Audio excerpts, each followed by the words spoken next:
국민의힘 국회의원이자 국방위원회 위원인 하태경입니다.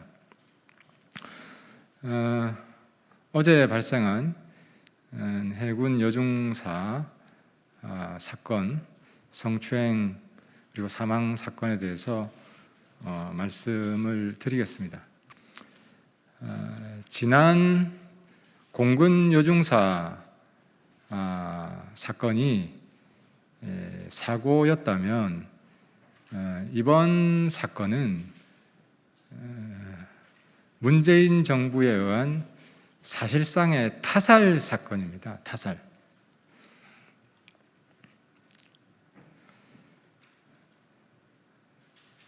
지난 5월 말에 공군 여중사 사건이 있고 나서 우리 국방부 군대에서는 이 성추행 문제를 어떻게 예방할 것인지, 재발 방지할 것인지, 우리 대한민국 전체가 시끄러웠습니다.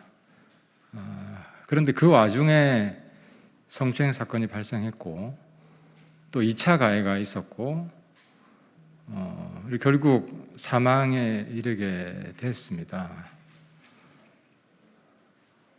재발 방지를 못한 거죠.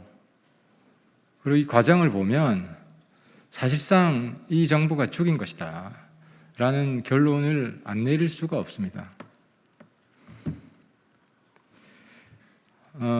어제 유족 측과 연락이 되어서 어제 밤늦게 제가 피해자 아버님, 어머님을 직접 만났습니다.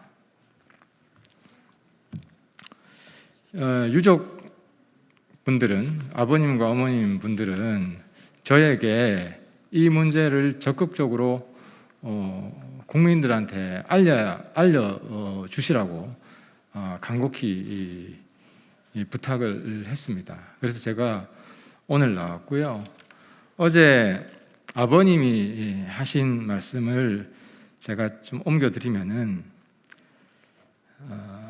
당신의 딸 자랑스러운 해군으로서 11년간 국가에 충성한 대가가 고작 성추행과 은폐였냐며 분통을 터뜨렸습니다.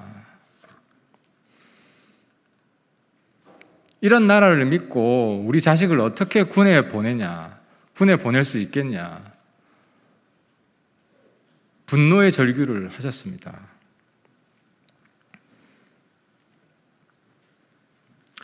그리고 5월 말에 해군 여중사 성추행 사건이 있고 나서 그 사무실 내 그 여중사에 대한 따돌림이 있었다고 합니다. 따돌림을 포함해서 괴롭힘이 지속이 되었다고 합니다. 유족들은 그 따돌림과 괴롭힘이 이번 여중사 사망의 주요한 원인으로 생각을 하고 있습니다.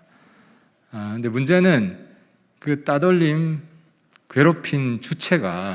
따돌리고 괴롭힌 주체가 가해자였다는 것입니다.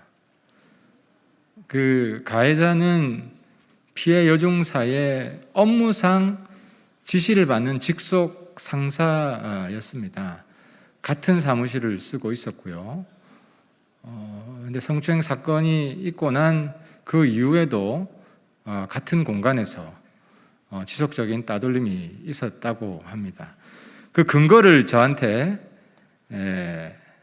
보여주셨습니다. 여기 가지고 나왔는데, 이 내용은 해군 여중사가 지난 8월 3일 어머님께 보낸 카톡 문자입니다. 이 내용을 보면 일을 해야 하는데 자꾸 배제한다. 그래서 이 여중사가 참다 못해 상급부대에 직접 신고하려고 했다는 겁니다. 그래서 이 내용을 보면 성추행 사건이 있고 난 다음에 바로 분리 조치를 했으면, 가해자 분리 조치를 했으면 이번 사건, 이 사람이 죽는 사건은 예방할 수 있었다. 근데 분리하지 않고 같은 공간에서 그 피해자가 2차, 3차 피해를 계속 당했다는 겁니다. 그래서 더 이상 안 될 것 같아서 신고를 했다. 제가 스트레스를 받아서 안 될 것 같아요. 이 내용을 어머님께 문자를 보냈습니다. 그리고 유족 측이 저한테 하신 또 하나의 증언이 있습니다. 성추행을 당하고 그 다음 날 가해자가 성추행을 사과하겠다면서 밥을 먹자고 했다고 합니다. 근데 그 식사 자리에 가해자가 술을 따르게 했다고 하고요. 이를 피해자가 거부하자 술을 따라주지 않으면 3년 동안 재수가 없을 것이다 라는 악담을 퍼부었다고 합니다. 근데 이런 내용들이 다 묻힌 겁니다. 다 은폐된 겁니다. 문재인 대통령은 지난번 공군 여중사 사건이 있고 나서 장례식장을 방문을 했고 다시는 이런 일이 일어나지 않게 하겠다고 했습니다. 군이 신뢰를 회복하라고 했습니다. 그 와중에 이 사건이 발생한 겁니다. 문재인 대통령한테 제가 촉구를 합니다. 이건 대통령이 직접 사과하셔야 됩니다. 그리고 무능한, 사실상 사람을 죽인, 여중사를 죽인 무능한 국방부 장관 즉각 경질해야 합니다. 마치겠습니다.